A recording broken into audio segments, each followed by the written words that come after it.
Now that Elon Musk and Donald Trump are at odds, having a public falling out, some think that this could be an opportunity for Democrats to cozy up to Elon Musk to help kill Donald Trump's big, beautiful bill. But not everyone agrees on the issue, and you might be surprised at where some people fall. Before we get into the details, at first glance, Cenk, is there any room right now for Democrats to engage with Musk in a dialogue? Yeah, definitely. I would engage in Musk dialogue right now. I'd bring him on and I'd talk to him. That's called a dialogue. So yes. Okay, all right, well, we'll see. So the debate was ignited by Congressman Ro Khanna, who said that Dems should, quote, be in a dialogue with Musk given their shared opposition to Trump's big, beautiful bill. Said we should ultimately be trying to convince him that the Democratic Party has more of the values that he agrees with: a commitment to science funding, a commitment to clean technology, a commitment to seeing international students like him. In response, neocon Bill Kristol wrote in a column at The Bulwark, the American people don't like Elon Musk. Polls show him with an average approval rating at 40% favorable to 54% unfavorable. So why embrace him? It may well be enjoyable, if not productive, for Democrats to try and sow division within the MAGA ranks. Certainly, Musk's opposition to the budget bill can be used politically in targeted ways to make life more difficult for some Republican senators and congressmen in their states and districts. For one thing, if you want to criticize the Republican bill because it increases the debt, you don't need Musk. The nonpartisan Congressional Budget Office is directed by Phil Swagel, a respected economist who served in a Republican administration. The CBO released its analysis of the House bill yesterday. It shows that the Republican bill adds 2.4 trillion to the national debt over the next decade. And this is actual analysis, not a billionaire's hissy fit. Kristol then goes on, and this is where I was even surprised, but he goes on to point out that the deficit isn't even the strongest line of attack. It's that they need to focus on the Medicaid cuts in the bill. What is big is that the CBO analysis also shows that the bill's changes to Medicaid and the Affordable Care Act will result in nearly 11 million Americans losing their health insurance. That's real, that's tangible, and that's well worth focusing on politically. Cenk, I feel like I'm in the Twilight Zone. Since when is Bill Kristol the voice of reason on Medicaid cuts? Yeah, since he's pretending to be, a Democratic convert, I guess. I don't even know if he's still saying that or if he's saying that he's an ever-Trump Republican. Bill Kristol was maybe the top influence in pushing us into the Iraq war. So I'm not overly concerned about his opinion. And do I trust Ro Khanna, who was Bernie's co-chair of his presidential campaign, or the neocon who started the Iraq war? Yeah, I'll go with Ro. I think that's an easy one. So that's point one. But the more important point is that Bill Kristol is just, in my opinion, totally wrong. I'm curious what you think. I'll just say, just to start the conversation, he says, oh no, we should focus on the CBO's analysis rather than a billionaire's hissy fit. Well, this happened before the Musk-Trump blow up, right? And what I was planning to say on it this morning, and we talked about it in the production meeting, is, yeah, but who gets more attention? Random CBO dude or Elon Musk? That's not close. And what do you need in order to prevent the bill from happening? You need a lot of attention to what is wrong with the bill. So if Elon Musk is pointing out what's wrong with the bill, it creates a giant deficit. I'll take that yes for an answer and I'll work on it. And then obviously later in the day, I would argue we were proven spectacularly right with Elon Musk torpedoing Donald Trump and now creating this giant civil war. And what's happening is that MAGA's getting split. They're saying, well, I mean, it does add to the deficit. Now that's a thing that the Republicans never acknowledged before. And then he says, why don't we take away oil and gas subsidies? And now a lot of MAGA is saying, yeah, wait, why are we giving oil and gas? You have, people don't know that if you voted for Trump, you probably got your news from a lot of right-wing media. They never talk about oil and gas subsidies. They also don't talk about Tesla subsidies, and then Donald Trump attacks Elon Musk with the Tesla subsidies, and maybe we shouldn't give those. That's an awesome conversation for the left, because it's the right exposing one another and all the goodies that they're giving away to their donor class. So I think this is a super easy question. What do you think, Jordan?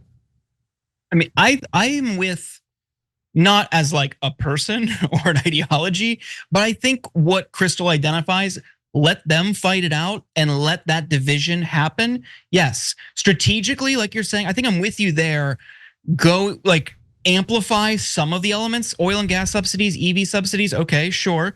I don't think Tesla should be getting most of those subsidies. I think we should see more robust for domestic manufacturers.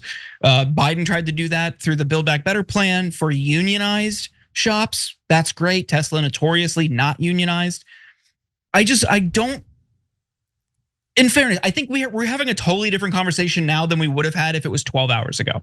I was like ready to go this morning. And I think you also have to step back and be like, we're in a kind of a different landscape between Trump and Elon right now. I don't think anybody should touch Elon right now. And overall, and I think it was proven today, he is not somebody who is sensible or rational, and he seems to be very, very impulsive. I mean, we had that story last week about his alleged drug use. You went from him criticizing the bill because it raises the deficit and doesn't cut enough like 3 days ago to calling Donald Trump a pedophile and saying he should be impeached because of mild comments in a press gaggle in the Oval Office. Trump said, I'm very disappointed about Elon, and made a couple slights at him. Oh, he's out, now he misses it. In Trump terms, that was not that bad, and Elon had a meltdown. That alone should give people some pause. Like, yeah, I think I'm good. You guys go fight, I'll cheer it on, I'll root for you both to lose. I just don't see any utility in Democrats trying to lift up his attacks on the bill when his attacks on the bill are mostly rooted in the deficit and cuts being insufficient, because he's upset that not enough Doge cuts were codified. Yeah, so let me acknowledge what you're saying and then tell you what I think is the next layer. So guys, what happens normally, and I've covered this now endless times because we're the longest running show in internet history, so we've been through this trick 1,000 times. So what the Republicans do is they propose a bill that would give massive tax cuts to rich overall, right? And then they usually cut from the average person, in this case Medicaid, SNAP, et cetera, and now they're considering Medicare. And then the right wing objects to the bill.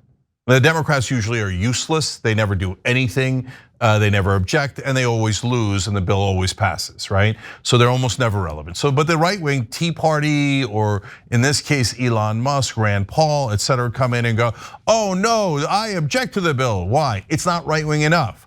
It doesn't cut enough. They never ever say it has too much tax cuts for the rich or for corporations, which is actually the heart of the problem. That's where most of the money is, right? So they'll try to nickel and dime and take away, and then they'll have a fake fight, and at the end of the fake fight, they'll go, okay, what can we do? We'll give even more to the rich and take away even more from the average American.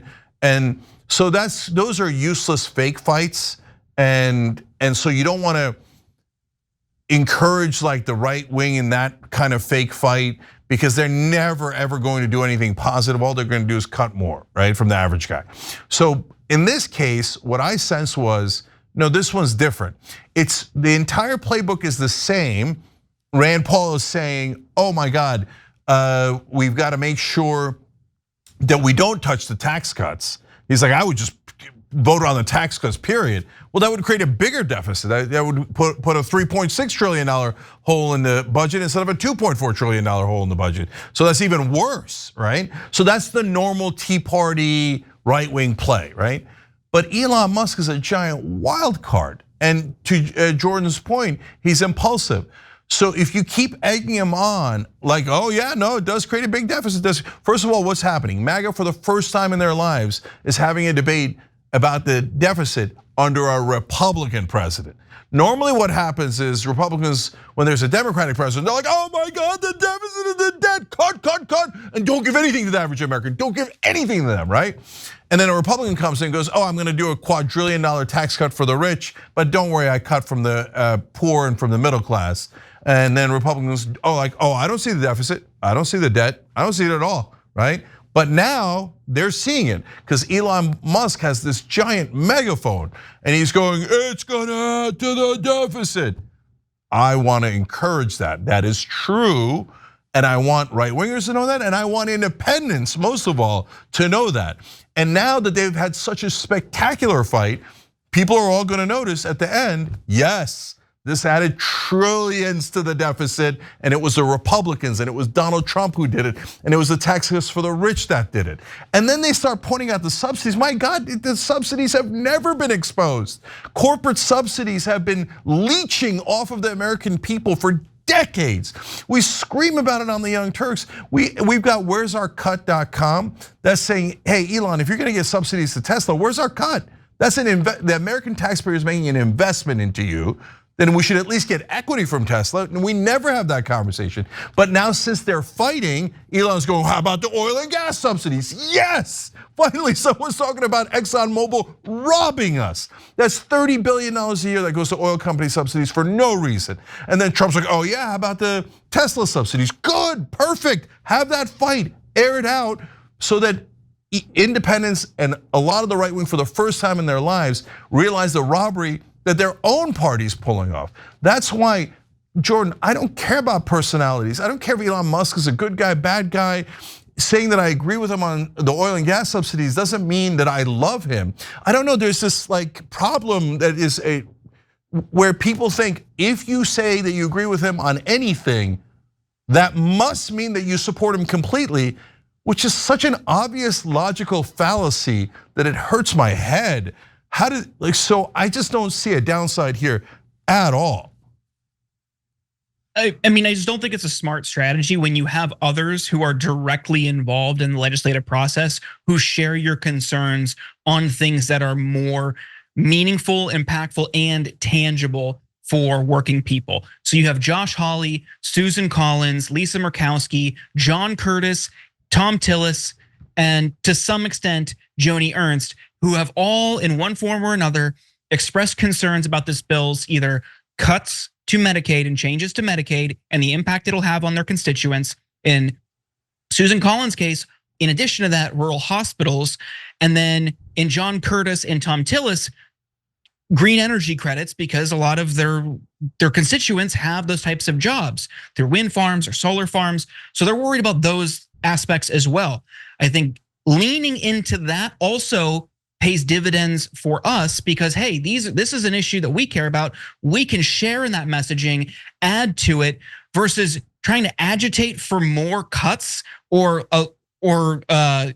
addressing the deficit problem. That doesn't affect people. If we want to really push these people and get people fired up and call their member of Congress to get them to vote no, you're gonna get more people to show up over Medicaid cuts than the deficit. The deficit is caring about it is a privileged position.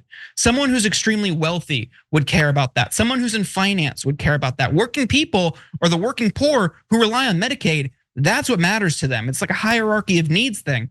So zeroing in on that issue, I think is smart. Let Elon fight it out. The guy's impulsive. Maybe, according to the New York Times, has a drug problem. Don't bother with him.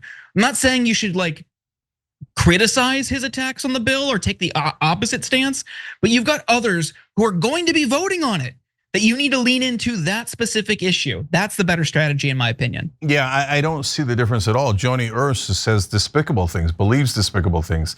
Same with half of Josh Hawley's position. So we're encouraging them. Elon says despicable things. He thinks in a couple of times he said things that are right in regards to the bill. So I just don't see the principal difference at all. And if I could get traction to Josh Hawley's effort to not cut Medicaid, I would love to do that. And by the way, why not do both? Encourage Elon to cut the oil and gas subsidies, encourage Hawley to keep Medicaid as it is. And so it doesn't make you complicit with every single thing that they believe just to say yes when they agree with us.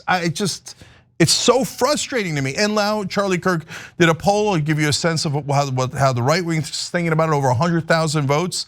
Should the Senate immediately act and pass the big beautiful bill? And all of a sudden, because of the fight, and this was even pre-Elon Musk Donald Trump fight, 40% saying yes, pass the bill. 60% of right-wingers online that follow Charlie Kirk now saying, no, don't even pass the bill.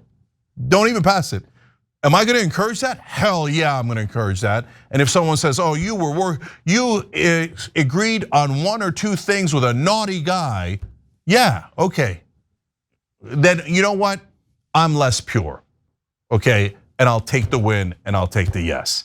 And as you see their spectacular fight that endangers the entire bill, if after that you still say, no, we shouldn't encourage them to fight one another. No, we shouldn't say that we agree in part with this or that. I don't see it at all. It makes no sense at all to me. Take the win. Every time you ring the bell below, an angel gets his wings. Totally not true, but it does keep you updated on our live shows.